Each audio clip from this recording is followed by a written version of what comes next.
Acolho com muito carinho a todos aqueles que estão nos acompanhando através dos meios de comunicação social, rádio, TV, internet. Você está acompanhando o sistema Canção Nova de comunicação. Somos Igreja Católica, Apostólica, Romana, 24 horas por dia, anunciando o Evangelho. E estamos em pleno acampamento para casais. É um acampamento que aprofunda temas ligados à vida conjugal, contudo, à luz da palavra de Deus. Esse é o critério que nos guia. Esse é o princípio que nos inspira. A palavra de Deus. Aquilo que o Senhor nos revela. E nesse momento, no início da nossa tarde, nós vamos ter, como anunciamos de manhã, esse pequeno fórum, onde vamos procurar dar resposta a algumas perguntas que foram feitas. Foram muitas perguntas, mas a gente sabe que a realidade dos casais são próximas. E algumas perguntas se repetem, não é? Então, das perguntas que mais ou menos aproximadamente inquiriam a mesma coisa, nós escolhemos aquela que talvez estivesse um pouquinho mais completa ou mais objetiva, para que nós pudéssemos responder você. E quero receber com muito carinho nessa tarde nosso querido Daniel Machado, é psicólogo, membro da comunidade Canção Nova, já há algum tempo nesta obra. Seja muito bem-vindo, Daniel. Obrigado, Márcio. Obrigado. É prazer estar aqui com você, você que está aqui presencialmente, e você também que nos acompanha pelo Sistema Canção Nova de Comunicação. Como o Márcio falou, eu sou missionário da comunidade Canção Nova, também sou psicólogo, uma das minhas especializações é a terapia de casal, e sou casado, né, também há 10 anos, sou pai de 2 meninas, a Maria Beatriz e a Anelisa. Elas ficam me acompanhando em casa e elas exigem que eu fale o nome delas. Muitíssimo então, tá bem. aqui. Então é uma alegria estar aqui com vocês. Muito obrigado. Acolho também a nossa... Por favor, vamos aplaudir Daniel, que vem aqui para poder servir a todos vocês. Quero também acolher com muito carinho esse casal maravilhoso, antigo dentro da comunidade. Um casal que eu aprecio, admiro e pelo qual nutro muito carinho, que é a Ivana e o diácono Valdir. Sejam muito bem-vindos também. Obrigada, Márcio.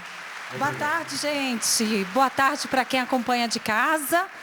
É uma alegria estar com vocês agora aqui de novo. Então vou me assentar, porque é um bate-papo entre nós e vocês estão incluídos nesse bate-papo, representado aqui pelas perguntinhas. E como todos nós aqui somos casados, não é? E a realidade que está expressa nessas perguntas alcança a todos nós, então eu não vou selecionar pergunta para aquela pessoa específica, mas eu vou permitir que cada um retire daqui aleatoriamente, assim a gente não desprestigia ninguém, não é? Então, se você não for respondido, é porque não deu tempo e nós não escolhemos outra pergunta em detrimento da sua. Está dobradinha aqui, cada um vai tirar, vai ler a pergunta e vamos juntos procurar responder. Mas quem tirou, encabeça a resposta. Vamos começar aqui do Daniel, que está pertinho de mim. Por favor, Daniel.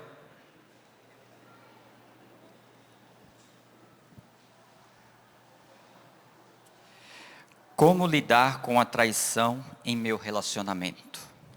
Quais passos para reconstruir a confiança? O tema da traição, né, é um tema muito comum, infelizmente, na nossa realidade, na realidade dos casais. Bom, a primeira coisa a entender, quando eu até aconselho casais, é entender que a traição, ela não deixa de ser uma chaga no relacionamento, não é? É uma ferida. E essa ferida, ela permanece. Assim como muitas vezes a gente tem um corte, não é? Ali no nosso organismo e forma ali aquela cicatriz, a traição, ela também forma essa cicatriz no relacionamento. A gente precisa entender isso, não é? Do ponto de vista do passo de como reconstruir, não tem como, preste bem atenção, né? Essa é uma questão que a gente sempre está ali lidando com os casais. Não tem como a traição ela ser superada, eu não digo ser apagada, porque muitas vezes as pessoas acham que aquela ferida ela vai ser apagada da memória, apagada dos sentimentos, e a gente tem que aprender a lidar com essa questão. Mas não existe uma outra forma de lidar com a traição. O primeiro passo é o perdão, né? O perdão e o desejo sincero de ambos quererem reconstruir essa relação. Tá? Agora, o perdão é uma coisa fácil, gente? Sim ou não? Não é. O perdão, inclusive, ele é um processo. Ele é um processo. Você vai perdoar muitas vezes, você vai decidir pelo seu relacionamento, mas você vai estar com raiva, você vai estar inseguro ou insegura, né? Você vai estar ali com um desejo, inclusive, desse relacionamento não avançar, mas por uma força maior, não é?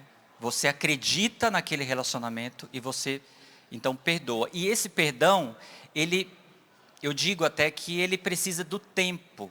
Assim como as nossas feridas, uma ferida na nossa pele, ela demora um tempo para ela cicatrizar, para o nosso organismo reformular aquela ferida, também na traição é preciso um tempo. E aí eu também digo que é preciso, o casal, ele precisa neste momento também de uma ajuda externa. Acho que é importante um casal se deixar acompanhar nesse passo de reconstrução da relação, tá?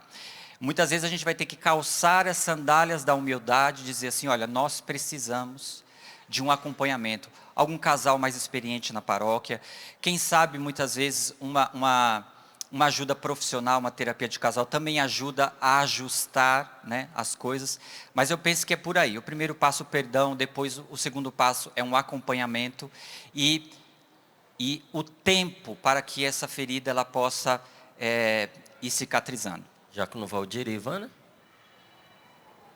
Assim, dentro dessa ajuda externa, né, que foi o tema da manhã da cura interior, também ajuda, né, ajuda psicológica, porque ficou, como o Daniel falou, feriu, marcou. Então essa ferida, a fé, a oração, essa ajuda que vem do alto também vai ajudar a curar essa ferida. Porque o ato de vontade ali, o desejo de perdoar, a persistência no desejo, mas ficou machucado. É que nem derramou água quente ali, a pele ficou sensível e vai ficar sensível a vida inteira. Então vai ter que cuidar daquilo ali com mais esmero. Então, a cura interior ela vai ajudar nesse processo desse perdão ser cada vez mais consistente, firme e definitivo. Que são etapas, né? Vão ser vividas etapas aí, dependendo de qual foi a situação, quando se aproximar de uma situação parecida, determinada realidade, a pessoa vai ressentir de uma forma diferente, vai ficar com medo de novo, ou seja, é um processo, e às vezes é um processo longo, mas acrescentaria aí a cura interior também como remédio para vencer essa difícil etapa de uma vida conjugal que pode acontecer. Às vezes, quando acontece um acidente, algum destroço entra no corpo da pessoa. Enquanto você não tira aquele destroço, aquele pedaço de fragmento, de vidro, de metal, aquela ferida não fecha. Sem o perdão, a ferida não vai fechar. Tem que tirar essa questão que está obstruindo esta cura. O perdão, ele precisa acontecer. Não se aprende a confiar a não ser confiando. É preciso, uma vez que o casal decidiu que vai continuar juntos e que estão sinceramente arrependidos, porque pode ser um, o outro ou os dois que tenham cometido esse erro, e estão dispostos a corrigir isso sinceramente, então estão fazendo um voto junto do outro, de retomar a fidelidade, e portanto o que está permitindo que esse casal permaneça junto é o crédito que estão dando num futuro diferente daquilo que estavam vivendo. Vão ter que fazer o exercício de confiar. Mas confiando eu vou me expor de novo ao risco de ser traído. Vai sim. Mas quando há a sinceridade de reparar o mal que foi feito, um passo após o outro de confiança que vai sendo conferido, vai consolidando essa cura também dentro do coração do casal. E realmente é muito importante, por o que o Daniel disse, Porque há casais que conseguem dar a volta por cima sozinhos, um ajudando o outro, mas em grande parte não conseguem. Então, procure sim a ajuda, escolha bem a ajuda. Não é porque às vezes a gente erra escolhendo mal quem vai nos acompanhar. E, em vez da pessoa ajudar, ela interfere no relacionamento para agravá-lo, ou abre uma situação particular do casal para outros. Então, quando você for escolher, pode ser sim um casal maduro, confiável, que você sabe que vai guardar o sigilo daquilo que está sendo acompanhado. Ou um sacerdote. Se você tem um bom padre, sábio, instruído, culto, experiente em acompanhar as pessoas, nós sabemos que tem muitos padres, inclusive formados em psicologia, em psicoterapia. Pode ser um sacerdote a acompanhar, ou mesmo um profissional desta área. Ivana, por favor, faça as vezes.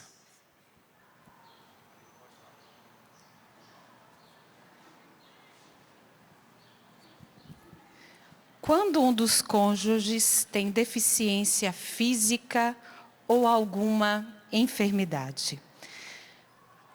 Eu penso muito no compromisso que a gente fez no altar.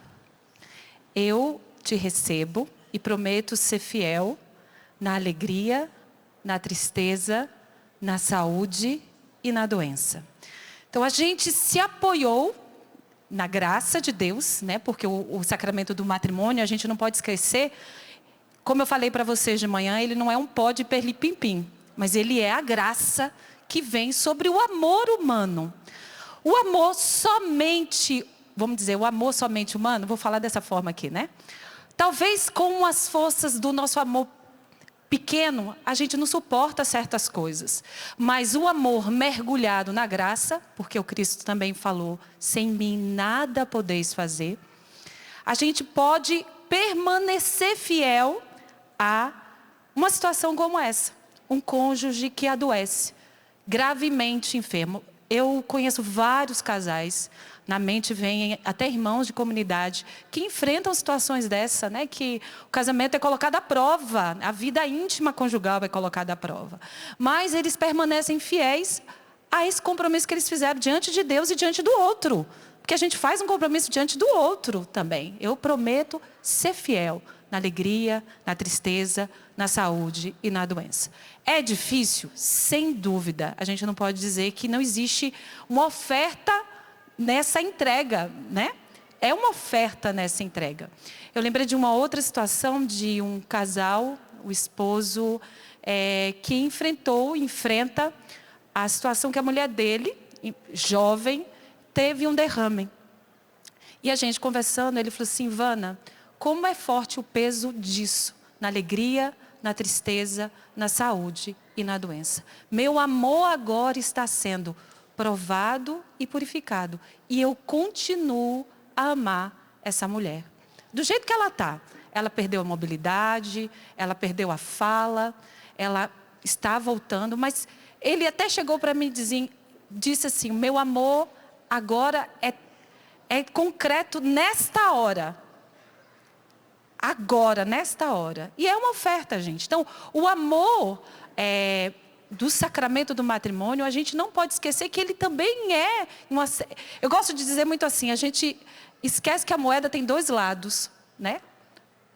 Então, existe o lado da alegria do amor, né? Os filhos, a conquista, o prazer conjugal, a alegria de partilhar a vida junto, mas existe o outro lado da moeda, que são as dificuldades.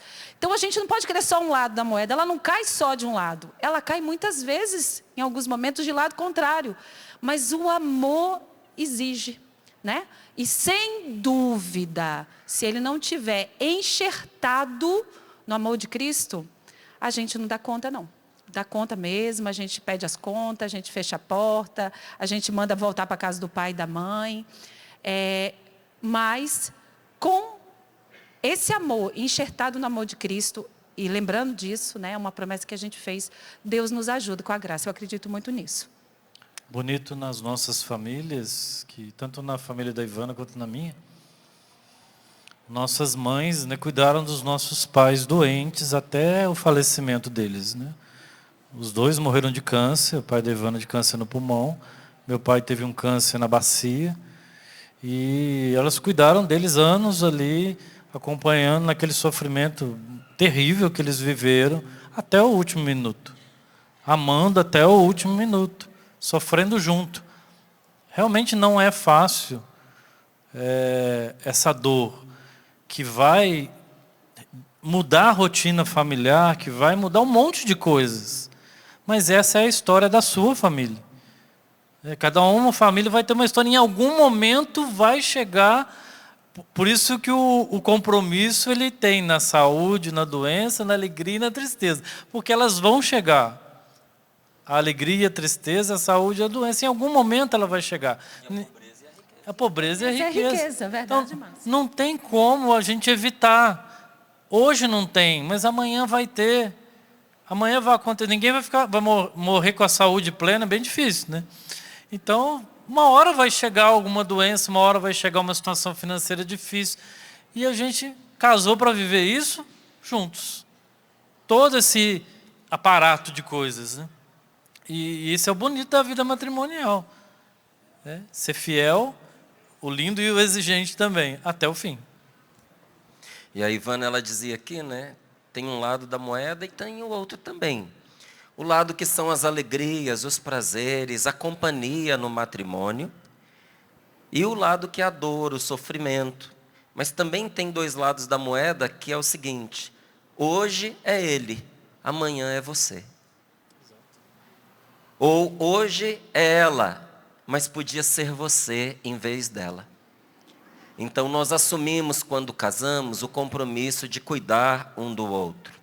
Se essa enfermidade ela era anterior ao casamento, para isso existe o namoro, o noivado, para que a gente, tomando conhecimento da realidade do outro, a gente possa fazer a escolha de se temos ou não temos condições de abraçar aquela pessoa com a condição especial que ela está trazendo, não é? E aqui eu não digo nem só enfermidade. Talvez haja aqui entre nós alguns que não teriam estrutura para suportar certos tipos de temperamento. Você consegue conviver com a pessoa no trabalho,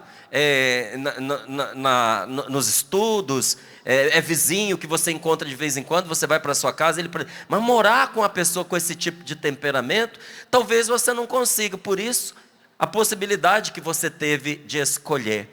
E olha, gente, a importância de nós aprendermos isso não só para nós, mas ensinarmos isso aos nossos filhos e prepararmos, inclusive porque eu sei que tem muita gente aqui que trabalha na sua comunidade, na sua paróquia, em cursos de noivo, por exemplo, preparando outras pessoas para o casamento. Tem que levantar diante da pessoa a possibilidade dela se casar com alguém que está lindo, perfeito. Talvez você tenha casado com o homem mais maravilhoso deste mundo, e 2 meses depois de casado ele tem um câncer, ou sofre um acidente e fique impotente, não consiga mais ter relação íntima. Vai jogar a pessoa fora, não é? Ou você se casa com uma mulher no melhor da vida dela, mas acontece um episódio envolvendo a família da qual ela veio, o pai e a mãe, e ela entra numa depressão e não consegue mais ser aquela pessoa alegre que você encontrou e conheceu. A gente não diz para os nossos filhos, quando eles forem casar, que pode ser que toda organização financeira que eles estão fazendo para ter uma casinha bonita e começar bem, pode ser posta abaixo com uma criança especial que vai chegar. E toda essa organização vai ficar em função do filho que chegou com necessidades especiais. E o nosso casamento continua valendo apesar disso. Nesta hora a gente entende que o casamento cristão, ele não é o casamento romântico das novelas, é casamento de verdade, é amor verdadeiro. E isso é tão claro na palavra de Deus, que depois de terem discutido isso com Jesus, teve alguém que chegou e disse: se é essa a condição do homem, então é melhor a gente não casar. Não é? Não, vale a pena o casamento. Vale muito a pena. Deus abençoe. Que boa pergunta e que boa resposta. Diácono Valdir, É desastrada, Ivana, ainda continua. Escolhe uma para ele. Escolhe. Eu cato o resto. Para você, amor. Ó, essa no seu pé ainda não foi lida. Nossa, escolheu bem. Essa aqui o Daniel vai ajudar bastante. Sou casado há 15 anos e nunca tive orgasmo com ele. Tenho medo de falar sobre o assunto e ele ficar chateado. Aqui o 15 é 15, 20, 10, 5, né, 1 ano. São vários anos resumidos nesse 15 aqui, tá, gente? Então não fique tão preciso no número, não. É um assunto extremamente... Bem que o Márcio falou, né, que ia ter pergunta difícil e delicada. Parte da comunicação. Lembra da comunicação que a gente falou de manhã? O que é o ato sexual na vida de um casado, né? Não podendo dar mais nada para a Ivana, eu dei tudo. Eu dei meus sentimentos, eu dei meu conhecimento, eu dei minha alegria, tudo ela me conheceu, né? Outras coisas boas você não deu também. Coisa ruim também eu dei. Mas chega uma hora que não tem mais nada para dar, é ali o ato de consumar aquele momento que a gente se casou, eu me dou para ela. É o que eu tenho de mais precioso, o meu ser inteiro, eu me dou. Então o ato sexual é um momento de se dar. Tem pessoas que têm grande dificuldade de se dar. De se abandonar, de se entregar no ato sexual. Então o ato sexual... Você quer ter prazer, mas você quer dar prazer também. Então é muito importante que nesse ato de amor, onde a gente se dá inteiro, que eu me importe em saber, Ivana, como foi para você? A gente sempre conversa, sempre. Como foi para você? E naquilo que não foi bom, dentro daquela intimidade, partilha, diálogo, se não foi bom, por mais que para mim seja bom, não foi bom para ela, então não adianta, não vai ser legal. A gente foi se ajustando no tempo, né? São 25 anos de ajuste. E entendendo isso, que é essa doação permanente e profunda ali, aquele momento. Então, o diálogo, que se está difícil de expressar, então o diálogo precisa melhorar, a comunicação precisa melhorar, para chegar ao ponto dessa esposa poder dizer, olha... Eu ainda não consegui, eu não cheguei lá.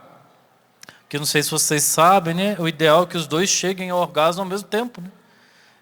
É um processo que tem que funcionar ali, é um ajuste. Aquela história, fogão a lenha, fogão a gás, né? Não vai no mesmo tempo, demora mais um, o outro não. Para que se consiga chegar nesse momento de júbilo junto. Aí um está chegando e o outro não está chegando. Então tem que ajustar isso aqui, porque os dois precisam chegar. É uma alegria reservada para os dois, não para um só. Eu vou só também acrescentar, nesse tenho medo de falar, eu fico com essa frase aqui, tenho medo de falar sobre o assunto. Você precisa encontrar esse espaço. Lembra das disfunções que a gente falou hoje de manhã? O deixa para lá, o vou passar, vou desconversar. O outro talvez tenha uma personalidade muito forte e culpa o outro de tudo. Então você precisa conversar, precisa superar esse tenho medo de falar sobre o assunto aqui. Porque aqui é a chave de tudo. Aqui começa a chave de tudo. Lembra que a gente falou? O diálogo é a chave da intimidade.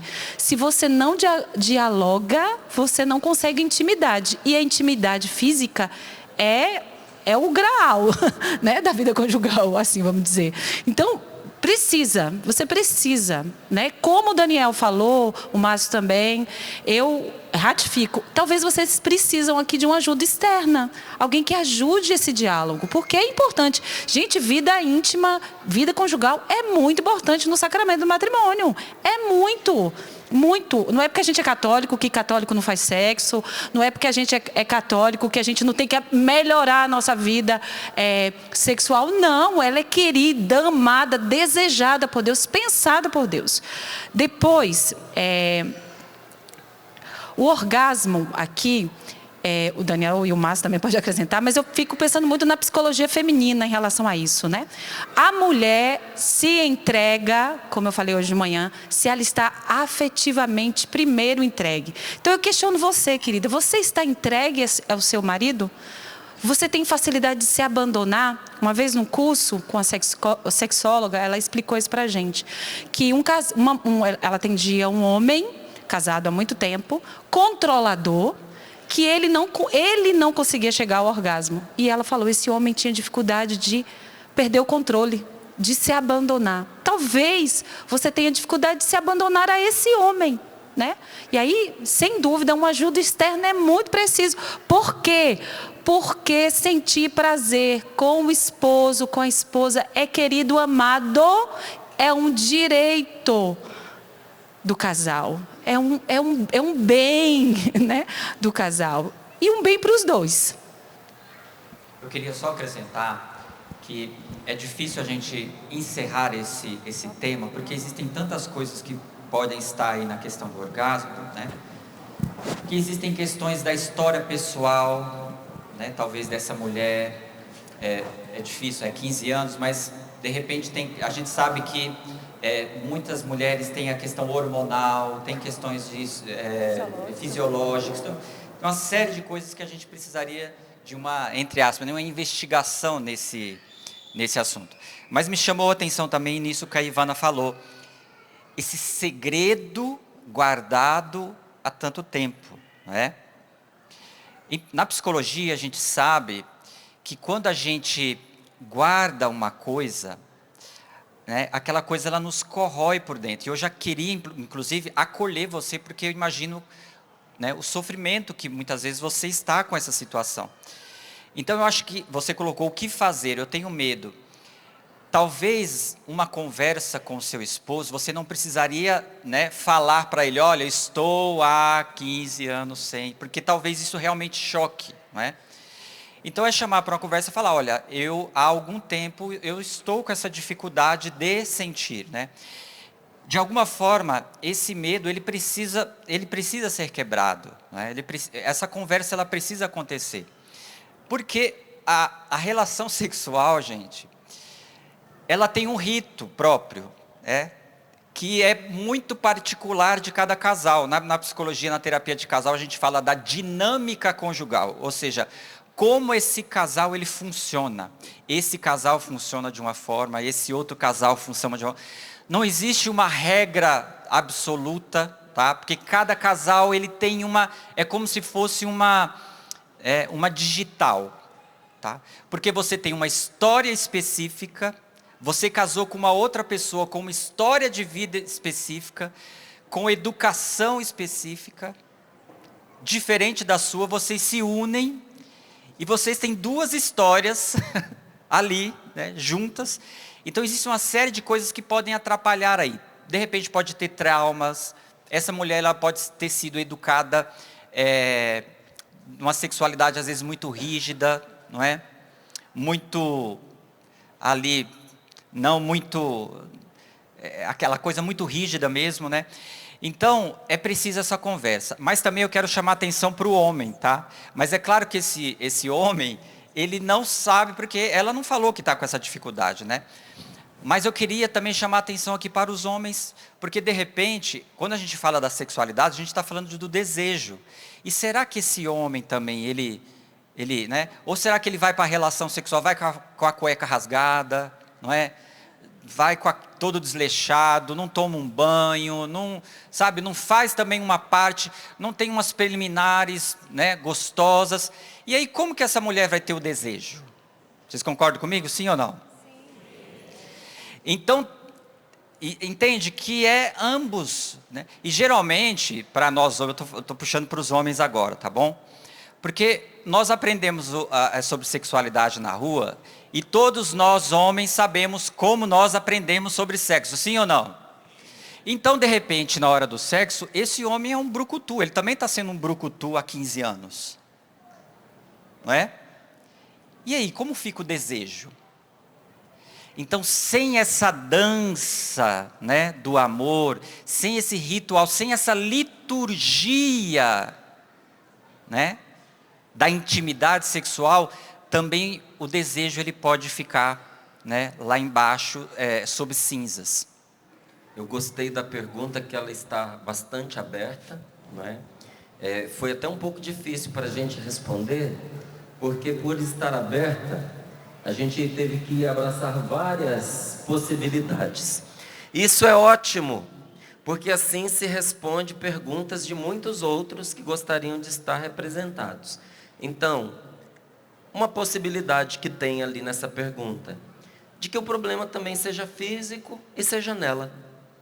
Uma frigidez, uma dificuldade de chegar ao orgasmo, né? Uma insensibilidade, ou até mesmo um trauma de uma história, porque viveu uma experiência sexual que marcou a pessoa, então aquilo volta na hora da relação. Pode ser que o problema seja físico e seja nele. Uma ejaculação precoce, não é? Então, mal começou a relação, ele já está terminando, não dá tempo dela poder chegar. E essas coisas têm solução, gente. Tanto para um quanto para outro. Por isso a importância do diálogo. Não é para amarrar um fardo e colocar nas costas da outra pessoa. Mas são um casal, juntos entender o que está acontecendo. E juntos, os dois, de maneira solidária, ir em busca da resposta. Se for para ele algum problema de impotência, de ejaculação precoce, vamos buscar um médico, tem tratamento, tem remédio, não é? E a outra coisa que o Daniel tocou é que marido e mulher, homem e mulher, em geral, não é? Porque para toda regra há exceções. Mas homem e mulher têm ritmos diferentes do ponto de vista sexual. A hora que a mulher está esquentando, o homem já está quente há muito tempo. Não é assim? Precisa se conter. Então. Às vezes, a hora que ela pensa em chegar lá, ele já chegou, já faz tempo. Por isso é importante que no relacionamento sexual hajam as preliminares. E eu sei que tem muitas pessoas que vieram de uma educação muito fechada, radical. Nem radical radicalista. Extremamente conservadora, que entendia o sexo como pecado, não é? E a pessoa acabou pegando coisas da palavra de Deus e assumindo para si como ordem, quando Deus não disse aquilo, não é? Como é que eu vou ter preliminares na minha relação? Sim, precisa tocar, precisa beijar. Às vezes você vai precisar, eu não vou dar exemplos porque a gente está sendo transmitido pela televisão, em horário aberto, livre, e às vezes tem criança assistindo também. Mas você vai ter que fazer uns negócios diferentes. Você entendeu? Para poder o negócio ficar mais aquecido. Tem que explorar a minha... Exatamente. Então, você tem que fazer a tarefa de casa antes, para depois você começar o serviço propriamente dito. Aí sim há uma maior possibilidade da coisa se realizar. Agora, gente, é como a Ivana falou, é um direito, mas não é uma obrigação indispensável. Porque vai chegar um dia na vida de todos nós, dá uma olhadinha à sua volta aí, ó. Olha, pode olhar. Em que você vai querer e não vai poder. Não vai querer, não vai poder, entendeu? Não vai dar, meu amigo, não vai dar, porque a idade já não te permite mais, porque tem certas coisas que não sobem mais, porque tem disposições que não existem mais, e nessa hora a vida conjugal vai ser menor, porque não tem a vida genital, o aspecto genital envolvido, não, vai ser plena. Porque quando você tinha a possibilidade da genitalidade, você quis, você exerceu e foi muito bom naquele episódio da vida de vocês, do casal. Mas chegou uma altura que não dá. Mas aquilo que a genitalidade pôde construir, agora vocês vão desfrutar. Aquela intimidade única que ambos viveram.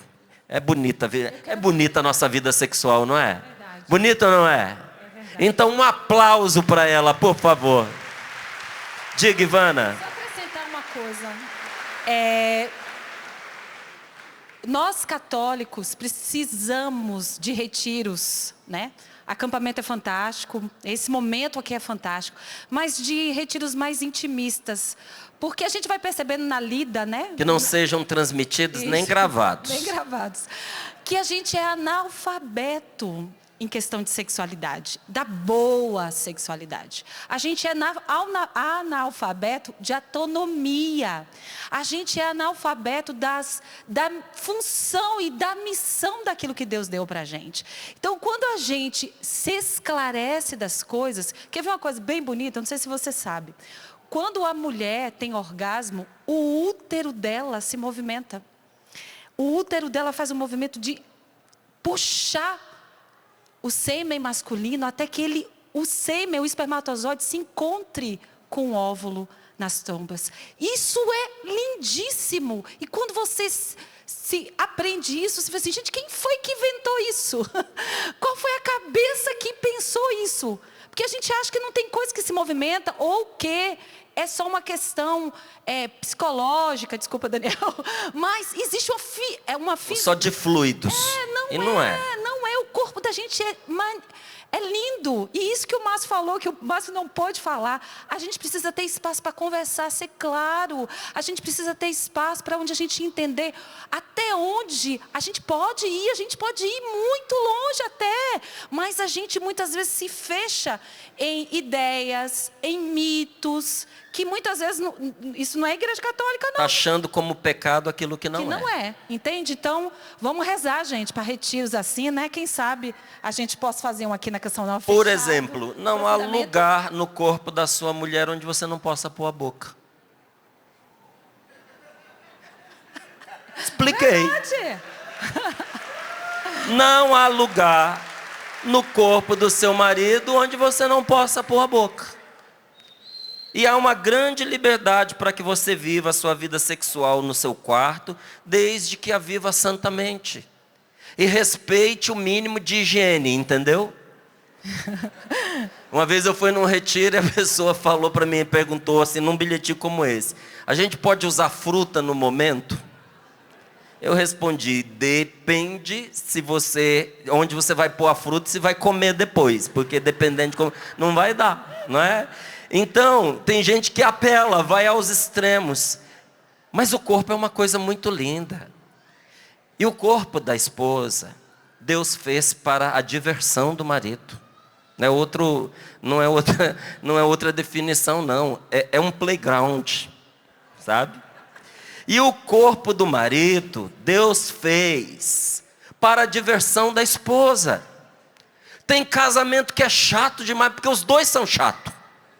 Aí imagina a vida íntima dos dois.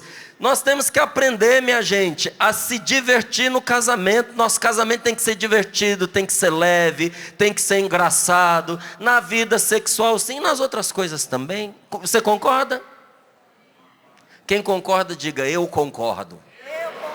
Eu também concordo. Como podemos envolver os nossos filhos nas práticas de fé da família? Meus queridos, isso parece uma coisa complicada, mas não é. A mais simples de todas.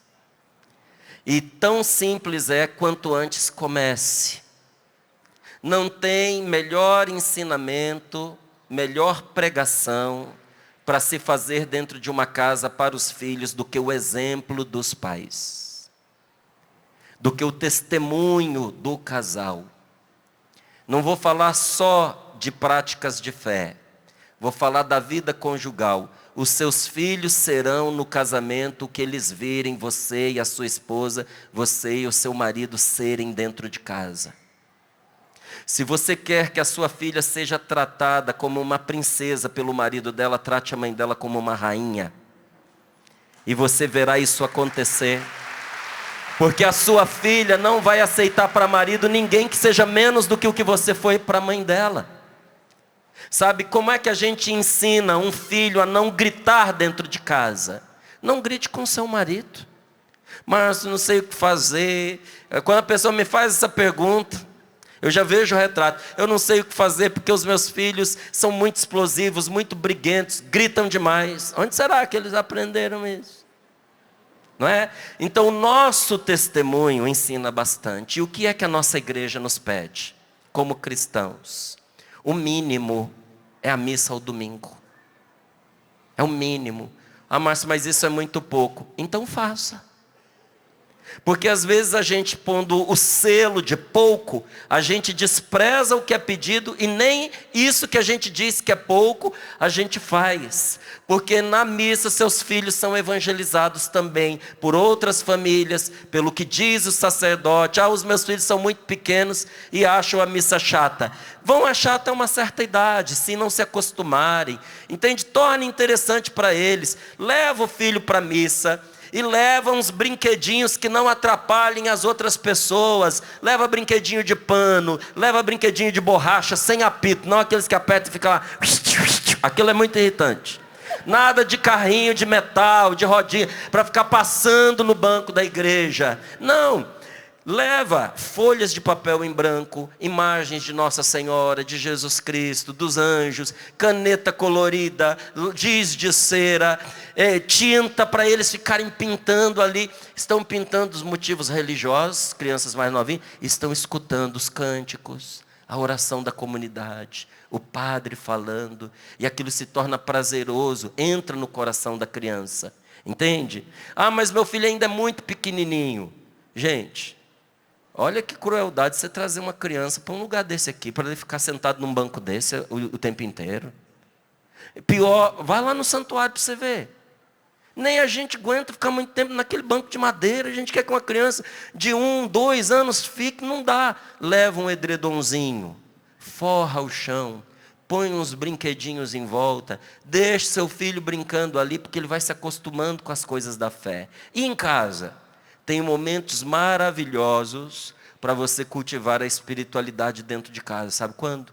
No café da manhã, em torno da mesa.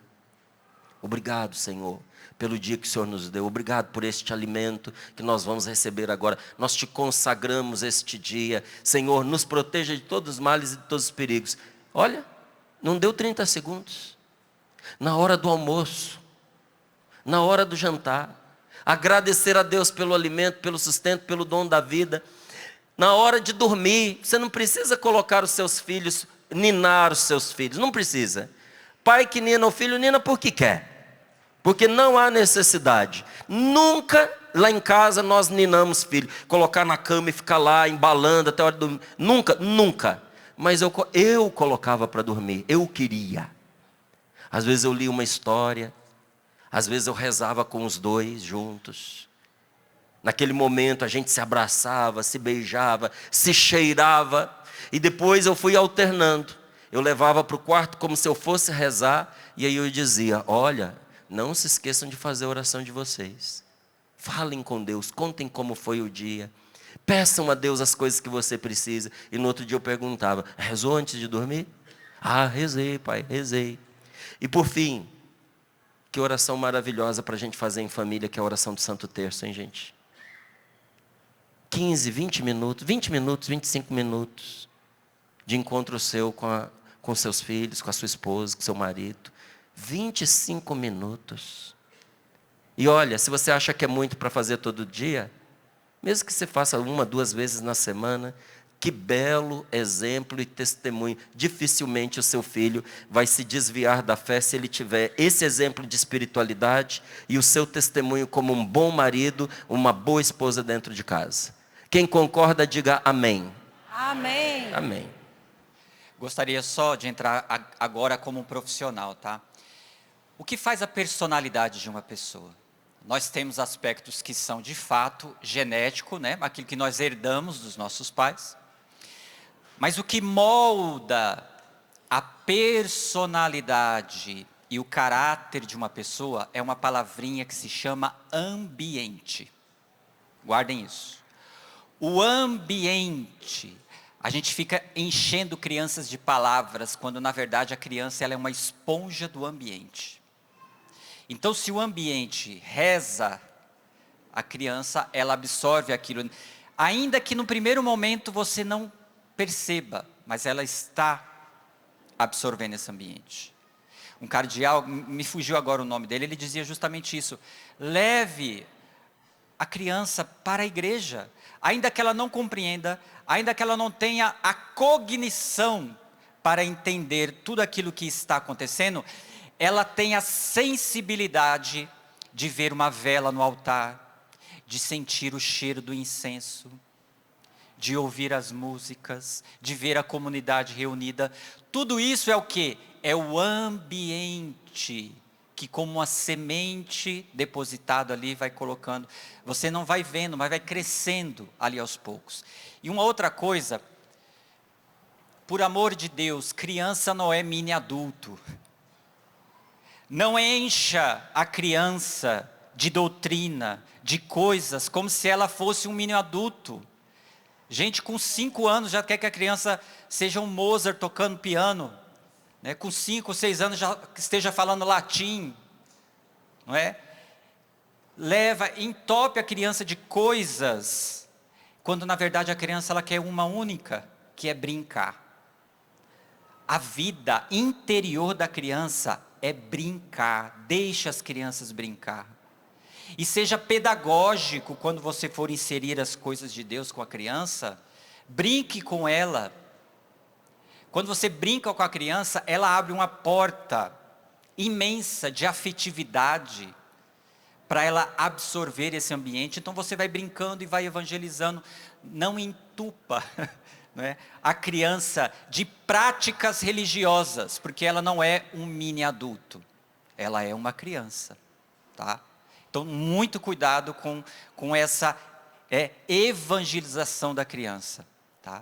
A criança, quando a gente, por exemplo, atende uma criança no consultório, a gente não senta lá, né, o psicólogo e começa a fazer perguntas para a criança. O que a gente faz com ela? Brinca. Porque é no brincar que ela revela o interior dela, a verdade. Então, não encha a criança com práticas, como se a criança fosse esse mini adulto que vai saber, né, o catecismo da igreja. Ela vai ter o tempo de consciência quando entrar a catequese, não é? E você, como pai e mãe, são os primeiros catequistas, tá? Mas não seja chato com as crianças nesta questão. Eu queria acrescentar um negocinho, se eu puder. Tem muitos casais aqui que eu percebo que devem ter filhos também já de idade, né, já casados, maiores de 18 anos. E muitas vezes a gente, na lida também pastoral, a gente encontra famílias, né, onde os filhos, que já são adultos, já estão bem distantes de Deus. E um pai e a mãe que estão ali, que começaram agora também a frequentar a igreja, que se encontraram com Jesus e voltaram à vida católica e que se questionam, o que eu vou fazer agora, né? Primeira coisa, mostre a beleza da vida da igreja. A igreja é bela. Vamos tirar a ideia de passar uma igreja cheia de poeira, velhaca, sem alegria. A nossa igreja é bela, é bonita, né? Só basta você ligar a Canção Nova que você vai ver a expressão da igreja pela a TV Canção Nova, que mostra tantas realidades de igreja no Brasil e no mundo. Então mostre a igreja bela, a fé bela. Que muitas vezes você se converteu e agora você quer quase que enfiar o seu filho, a sua nora, o seu genro, dentro de uma caixinha. E não é querendo que a fé seja isso, não. E outra coisa, reze.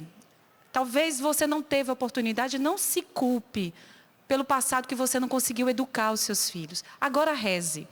Eu gosto muito de uma oração, que eu rezo pelos meus familiares muito longe de Deus. Eu falo para o Senhor assim: Senhor, um dia em tua casa vale mais que 1000 foras.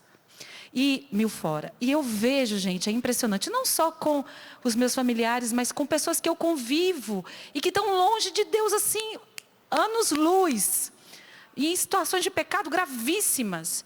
E eu vejo Deus cercando as pessoas. Deus cerca aqueles que Ele ama. Então não tenha medo de confiar os seus filhos na oração, de passar você e seu marido agora uma fé bela, bonita, vocês dois engajados numa paróquia, mas mostrar essa igreja viva, sabe? Uma igreja que traz respostas hoje à nossa sociedade. Então isso também eu digo para você que já tem filhos adultos. Uma outra aqui. De que forma podemos apoiar e encorajar a vida espiritual um do outro, né? Eu vou começar aqui, o Márcio, depois a Ivana e o Valdir continuam. Em primeiro lugar, eu acho que não sendo uma pessoa cri-cri, né, com o outro. Eu sei que muitas vezes a gente queria fazer tudo junto, né? Tudo já, vou começar a novena, você tem que vir comigo. Eu vou fazer essa oração, você tem que vir. Não. Vai fazendo você, porque existem práticas que são às vezes mais interessantes para você, né, homem, do que para ela, e vice-versa. Por exemplo, lá em casa, a minha esposa, ela é apaixonada por devoções. Quando tem alguma coisa lá em casa, ela, vou começar uma novena. É a mulher das novenas. Então ela conhece, ela gosta, apetece ela, sabe, as novenas. É uma mulher muito mariana, não é? Morou 8 anos lá em Fátima, então ela tem toda essa espiritualidade mariana, espiritualidade de Fátima, né? Eu já sou mais prático, mais concreto. Mas na simplicidade dela, eu me sinto até constrangido, né, em não participar, em recusar um convite, em recusar alguma coisa em conjunto, sabe? Então faça você, porque você fazendo, né, você sendo fiel à sua vida de oração, certamente, né, o seu cônjuge ele vai ficar com aquele incômodo, tá? Que vai incomodar. Agora, você não precisa ficar pegando no pé, não é? Sendo aquela pessoa chata, porque aí você vai afastar. Então, eu penso assim, faça você, inclusive você precisa dar testemunho, né? Para o seu esposo e aí também vice-versa. Não tem coisa mais chata do que aquela pessoa que fica, meu marido não vai na igreja, minha esposa não vai na igreja, você tem que rezar, você vai se condenar. Não, gente, é muito chato isso daí. E olha quantas pessoas se afastaram, não só da igreja, se afastaram de Deus por causa disso. E eu já cheguei ao absurdo de ouvir a pessoa dizendo, eu estou pensando em deixar o meu marido porque ele não me acompanha nas coisas da igreja. Deixa. Você vai ver o que vai vir no lugar dele, você vai ver o presente que vai vir. Olha, meus queridos, tem um ditado que a gente não vai levar ao pé da letra, porque não vale a pena ser radical. Mas já ouviu aquela expressão de que quem não atrapalha já ajuda? Já ouviu?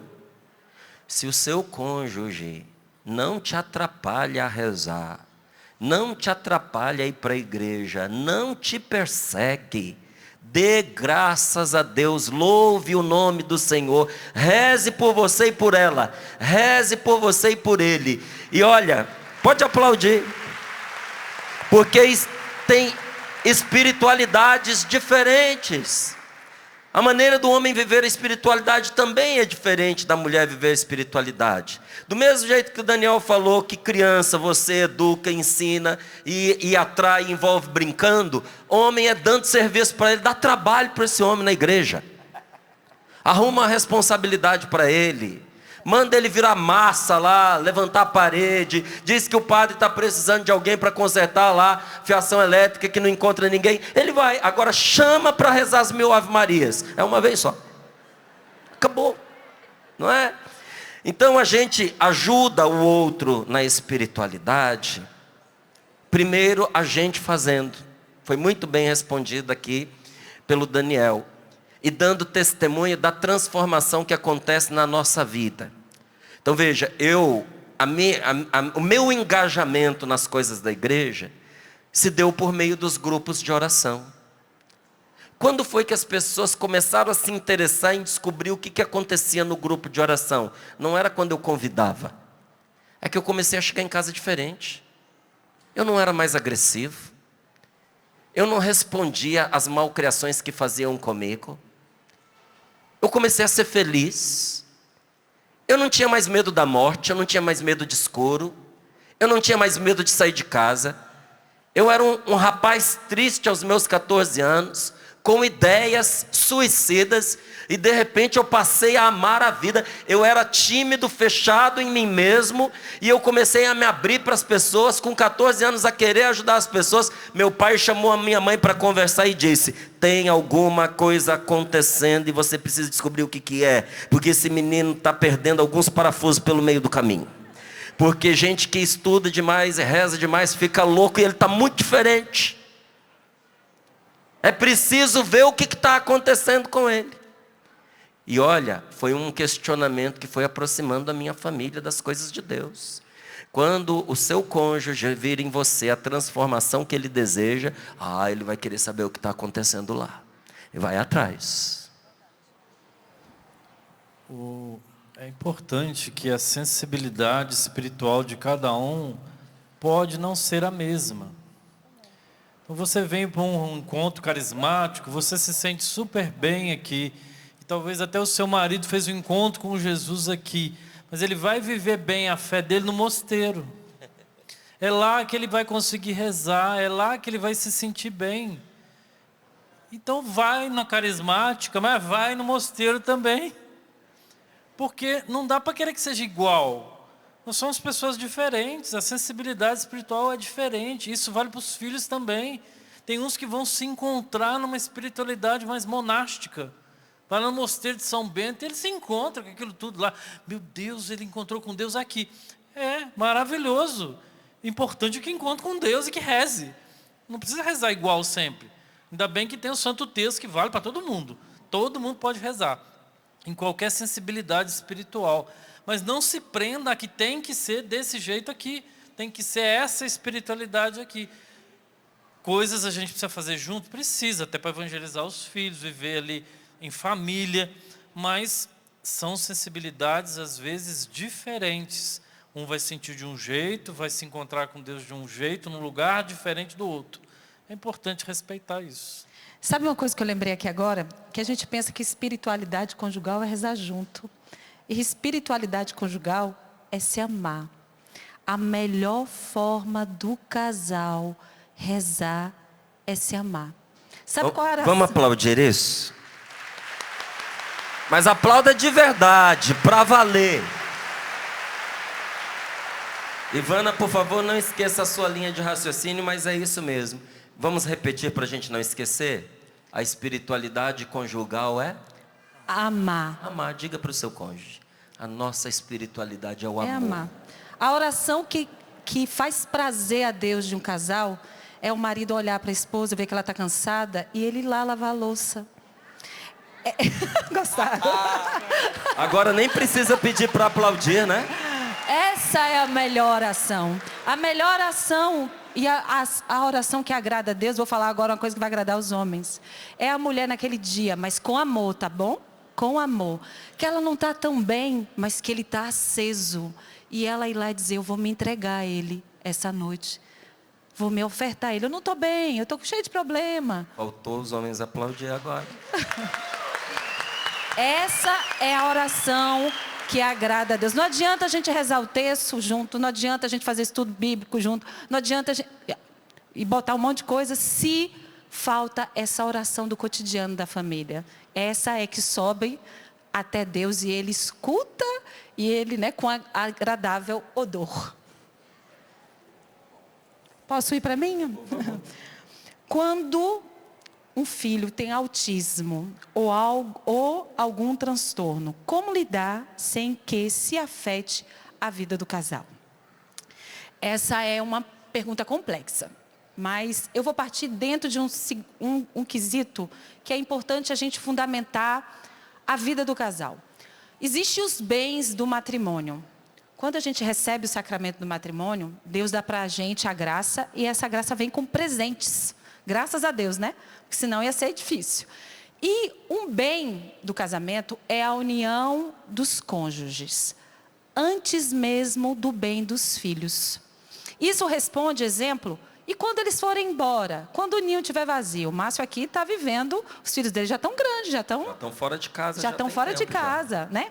Quando o casal... Entenda que eu não estou respondendo só essa, tá? Mas eu parto do princípio que o primeiro bem da vida conjugal é o bem dos cônjuges. Se eu e o Valdir nos casamos, a gente tem que cuidar dos nossos filhos? Sim. Mas o primeiro bem é eu cuidar do Valdir e o Valdir cuidar de mim. Essa tem que ser a primeira prioridade. Por quê? Porque para eu estar toda... Porque é todo, viu, gente? Um filho com um transtorno é uma oferta enorme do pai e da mãe. A gente conhece vários. Exige muito. Exige. A gente conhece vários casais, casais próximos, amigos, com filhos, não somente um, vários autistas, né? Eu tenho uma irmã com síndrome de Down. Então, a gente sabe como é que é lidar isso. Então, parte do princípio que vocês precisam, mesmo se a lida familiar consuma tempo, energia, vocês precisam ter um momentinho de vocês. Quer ver uma coisa que eu e o Valdir a gente tenta fazer em casa? A gente tenta colocar todo mundo para dormir e fazer um jantarzinho nosso. Porque muitas vezes é difícil financeiramente sair para jantar. Muitas vezes é difícil onde colocar as crianças para jantar. Então a gente colocou todo mundo para dormir, agora é nós. Só fazendo um parênteses. Da última vez que a gente foi fazer isso, né, a gente fez uma comidinha diferente. As meninas vinham e falaram assim, tá bom? Vocês estão gostando? Que vontade de comer um pedacinho. Né? Então, assim, saber criar esses bolsões de ar, porque o primeiro bem do matrimônio é a união do casal. Para que vocês possam ter amor, maior entrega, maior oferta, para, de fato, diante de uma criança com um autismo, diante de uma criança com um transtorno, diante de uma criança com uma necessidade grande, o casal possa ter esse lugar sólido para poder estar a serviço da sua família, principalmente nessas questões que são grandes, né, que a gente não pode menosprezar, né, de fato é uma situação que consome as energias, mas quando a gente parte desse, eu me apoio nele, ele se apoia em mim, a gente se apoia um no outro, a gente pode enfrentar muitas coisas juntos. Não sei se o Daniel, o Márcio... Entra aquilo que a gente falou de manhã. O casal que tem intimidade, que partilha, que dialoga, vão partilhar os seus sofrimentos diante da situação. Vão chorar junto, vão viver aquela situação que vai afetar. É claro que vai afetar, não tem como não afetar, gente. É extremamente exigente, né? O Márcio confirmando ali agora há pouco. Vai exigir tempo, vai exigir, a rotina vai mudar. Às vezes é muitos médicos que tem que ir, tratamentos, é um monte de coisa que vai consumir mais que o outro que não tem, vai. Então tem que ser organizado, tem que recorrer à família, amigos para ajudar. Às vezes ali fica um pouco para poder estar o casal junto, sair, respirar, ganhar fôlego para enfrentar a dureza da situação, porque não é fácil mesmo. E ter cuidado, sabe, com os extremos. Porque numa situação como essa, um dos extremos é de abandonar os cuidados nos ombros de um só. Verdade. Não é? Esse é um dos extremos. Tudo é a mãe quem cuida. E tem casos que é o pai, viu? Não é só não. Tudo é o pai que cuida. Esse é um dos extremos. E qual é o outro? De achar que os dois conseguem o mesmo nível de dedicação e ficar magoado ou magoada porque o outro não consegue fazer igual, dividir igual. Nunca vai ser. Nunca vai ser. Quem aqui é mãe? Levante a mão, por favor. Dá um tchauzinho para eu te ver. Quando o seu bebezinho chorava de madrugada e o seu marido levantava para poder esquentar a mamadeira, como é que era mesmo?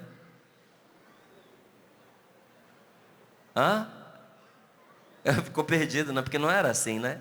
Quando seu bebê chorava, quem levantava? Levanta a mão, por favor. Seu marido nem sabia que o filho tinha chorado. Tem um ali, ó lá. Nem só, aquele ali. Toda regra tem exceção. Os homens aí que eles levantam as mãos também, aí os homens. Eu nunca ouvi meus filhos chorar de madrugada. Nunca ouvi. Podia morrer de chorar que eu não ouvia, não é? Eu sempre fui um pai presente. Durante o dia, os cuidados com os meninos ficavam sobretudo comigo. A parte mais leve da educação ficou com a Rose, a parte mais pesada ficou comigo. Mas por que você está dizendo isso? Porque foi combinado entre nós. Então eu fui muito participativo, mas de madrugada, minha querida, eu sinto muito. Era uma limitação física e graças a Deus a minha esposa nunca levou isso a mal. E quando a gente conversou com o médico, ele disse, normal.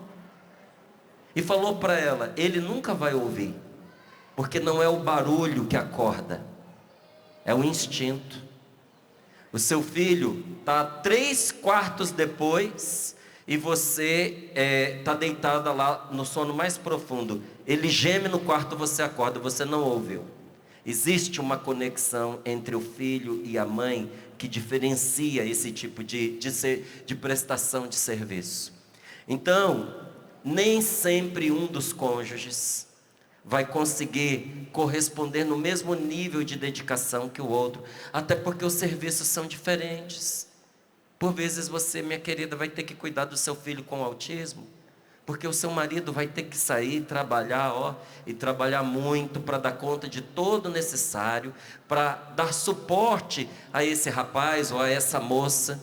E às vezes, quando ele chegar em casa, ele vai estar tão exaurido quanto você e não vai conseguir ficar com ele como você gostaria. Mas nenhum dos extremos é saudável. Abandonar para o outro dizendo, eu já trabalho fora, então a obrigação dela ou a obrigação dele é essa. E o outro extremo de a gente achar, porque eu fiz, o outro tem que fazer no mínimo igual. Então, Eu só queria fazer um apelo. Não queria entrar, porque a resposta ela foi muito boa. Para você que está aqui, para você que me acompanha em casa, não vamos fingir que essas famílias não existem. Não feche os olhos para esta família, seja apoio. Semana passada mesmo, uma mãe entrou via direct no meu Instagram, dizendo que o pai, né, foi embora de casa, abandonou, né, a mulher com o filho autista, quando ficou sabendo do diagnóstico que o filho era autista. O homem, e eu fiquei pensando, como fica essa mãe? 12 milhões de mães no Brasil tocam o lar sozinhas. 12 milhões. Não vamos, como cristãos, não vamos fingir que essas famílias não existem e que elas não precisam de ajuda. Né? Vamos fazer também a nossa parte de ser suporte e apoio para essas famílias, e principalmente para essas mães, ou também, como o Márcio falou, muitas vezes pais que fazem esse trabalho, que carregam praticamente os filhos sozinhos, né, nas costas. Só um complemento bem simples, mas não esqueça dos seus outros filhos. Se você tem vários filhos, um deles tem uma dificuldade como essa, não esquece que você tem outros, porque eles vão sentir muito. É uma logística difícil, é um equilíbrio que não vai ser simples, mas vai fazer muita falta para os outros também, presença, carinho, atenção. Vai ter que aprender a lidar com isso. Mas como um exige um pouco mais, a gente corre o risco de esquecer dos outros que se viram. Eles vão aprender a se virar sozinhos e tudo vai sozinho. Cuidado, eles precisam de vocês também. Na educação dos filhos, como lidar com diferentes pontos de vista quando toca crença religiosa, princípios, valores? Bom, aqui eu entendo que esses filhos já são um pouquinho maiores, né? Você já está discutindo crença, valores, então já é um nível de crescimento. Entre o casal? Eles dois têm valores diferentes? ou às Pode vezes, ser também, entre o casal, né? Bom, se já tem crença diferente entre o casal, vai ficar mais complicado ainda, né? Porque, bem, nem estariam os dois aqui, né? Então, acho que a pergunta não deve ser nessa linha, porque se nós estamos no encontro aqui de casais, vocês devem ter a mesma crença. Mas vou partir para a parte do filho e aí os outros completam com as outras partes. Os filhos vão crescendo e eles vão fazendo as suas escolhas. Enquanto eles não têm capacidade de escolha e a maturidade não veio ainda, a gente vai levando e eles vão, né? Meu pai dizia assim, onde vai a corda, vai a caçamba. E eu repito isso para os meus filhos. Onde a gente vai, vocês vão, gostando ou não, querendo ou não. Só que vão crescendo, eles vão começando a manifestar o que gosta, o que não gosta, o que quer e o que não quer. Como é que a gente vai lidar com isso? Com essas diferenças, com essas crenças diferentes? O filho quer ir em outro lugar, ou quer fazer uma coisa que tem nada a ver, quer ir num lugar que você não aprova de jeito nenhum. A gente vai amar o filho e vai testemunhar a nossa fé e a beleza da nossa fé, porque tem horas que não vai dar para obrigar e nem para reter. Se você observa o seu pai e a sua mãe, e você vê que aquilo que eles estão vivendo, a experiência que eles estão tendo, está mudando a nossa família, está mudando a nossa relação, está mudando o nosso dia a dia, vai de alguma forma interpelar o filho de que aquilo é bom. Concorda comigo? Agora, se o seu pai e a sua mãe, eu como filho, estou lá observando Valdir e Ivana, brigando, discutindo, depois vamos para a missa, vamos para o grupo de oração, vamos para não sei o quê, mas a vida não muda nada, quem vai querer ir para aquele grupo de oração, minha gente? Que filho que vai querer ir para aquele lugar? Então já não vai querer comungar daquela fé que não acrescenta nada de bom dentro da família. Então nosso testemunho de que vale a pena, de que está sendo bom, de que está mudando, ele vai influenciar esse filho que pode ter ido para um caminho diferente, que pode ter pensamentos diferentes. A gente tem que saber conversar, a gente tem que saber expor a nossa ideia e respeitar a ideia do outro, porque tem muito pai que quer impor a sua opinião e massacrar a opinião do filho, como se ele fosse aquela criancinha que você mandava fazer, ele fazia. Eles vão crescendo, eles vão tendo opinião própria. A gente tem que saber dialogar, conversar, para chegar lá no coração. Às vezes ele está fazendo aquilo só para te irritar. Então, meu menino está com 14 anos, é muito engraçado, eu percebo isso rapidinho. A Ivana não percebe tanto não, mas eu fico só olhando, ele está lá questionando a mãe, e está provocando, e não quero, e não vou, e não isso, mas por quê? E não sei o quê. Aí eu dou risada, falo assim, eu olho para ele depois, você está fazendo isso só para provocar sua mãe nele. Nós somos provocadores, eu e ele. Eu também provoco ele. Só para provocar. Então tem que ter essa leveza, né, de caminhar nesse terreno aí, que é um terreno difícil, da adolescência, da juventude, né? Eu sei que pesa muito na consciência de quem leva assim a sério a sua fé, essa questão de estar sendo omisso. Será que eu estou me omitindo? Será que eu não estou fazendo o que eu devo? Será que eu não estou educando bem o meu filho segundo a fé que eu recebi? Por isso, meus queridos, quando existe casamento entre um católico e uma pessoa de outra confissão religiosa cristã, a igreja permite e celebra esse sacramento, mas é condicional. Há uma condição de que os filhos sejam educados na fé católica. Porque nós acreditamos que a palavra de Deus é viva e salvadora. E se você olha para um matrimônio e não vê possibilidades dele ir adiante com essa perspectiva, isso eu digo porque há muitas pessoas que estão nos assistindo e não são casadas. Se você não consegue viver isso que a sua fé te pede, talvez você precise retroceder nesse relacionamento, porque será motivos de muitos conflitos lá na frente. Agora, houve esse acordo, seu cônjuge tem uma outra confissão religiosa, mas aceitou casar com você, respeitando que você educasse os seus filhos na fé. Eduque-os. Eduque-os com testemunho, ensine o que é a verdade. E se lá na frente ele se desviar para um outro caminho, e aqui eu não digo só em matéria religiosa, em matéria moral e sexual também, porque tem muito pai e muita mãe aflito com as opções sexuais que os filhos fizeram. E não sabem o que fazem, se acolhem, se não acolhem, se colocam para fora de casa, se aceitam e não falam nada, se amaldiçoam e mandam ir para o inferno, não é? Não tem família que está vivendo isso? Veja, são seus filhos. E você é o único pai que esses filhos têm.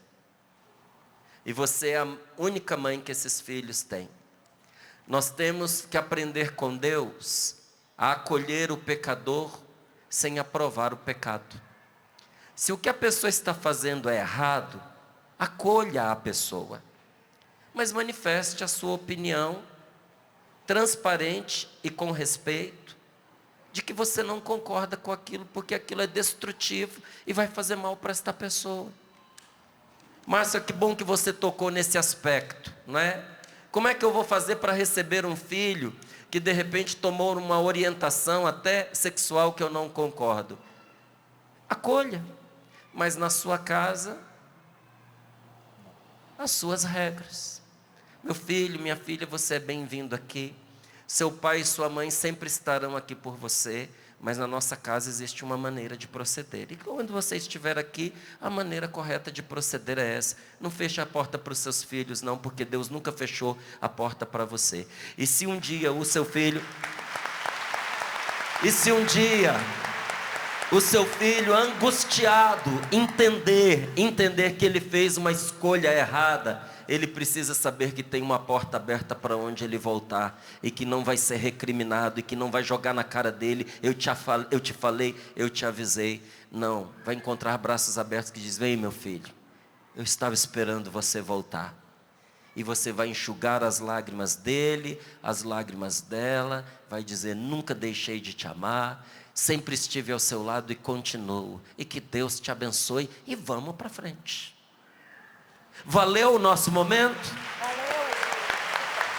Aprovado o nosso fórum? Eu quero agradecer a Deus por você que está aqui. Porque nós somos milhões de pessoas neste momento participando aqui, ó. O grupo que está presente, sentado, representa um número incontável de pessoas. E porque você veio, esse momento se tornou possível para tantos que estão sendo esclarecidos. Então, um aplauso para você e para o seu colega sentado ao seu lado também. Vamos ficar de pé. E nós nada sabemos fazer sem agradecer a Deus. Então levante bem alto seus braços e diga: obrigado, Senhor, por esta palavra, por estas respostas, por esta luz. Entregue nas mãos de Deus a pergunta que você fez e que não foi respondida aqui por falta de tempo. Diga ao Senhor: Senhor, eu ponho nas tuas mãos a minha dúvida, o meu questionamento, a minha pergunta, porque eu sei que o Senhor me responderá. Sem essa luz eu não vou ficar. O Senhor será minha resposta na oração, na pregação, pelo conselho de alguém que virá a mim, por um fato na vida, pela tua palavra, o Senhor me vai iluminar. Obrigado, meu Deus, obrigado por esta tarde maravilhosa. Agradeça por o seu cônjuge estar aqui com você. Agradeça por esse casal que veio acompanhando você. E diga: obrigado, Senhor. Agradeça a Deus por esse casal que você não conhecia e passou a conhecer aqui. E em todas as coisas louvamos a Deus, porque quem tem Deus sabe que tudo vai ficar bem. Quem tem Deus, levante bem alto os seus braços. Bem alto. Você confia em Deus? Então eu quero te dizer uma palavra em nome dEle. Você aceita? Tudo vai ficar bem. Tudo vai terminar bem. Já está dando certo e vai ser para melhor. Obrigado, Senhor, porque tudo concorre para o bem dos que amam a Deus, inclusive aquelas coisas que nós não entendemos. Obrigado, obrigado, obrigado. Com as suas palavras, vá agradecendo ao Senhor.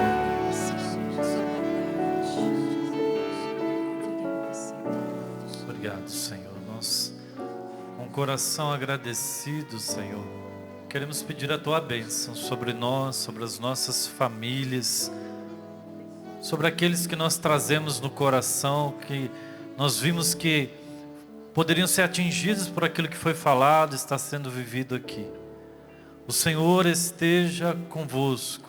Ele está no meio de nós. Que desça sobre nós a bênção do Deus Todo-Poderoso, Pai, Filho e Espírito Santo.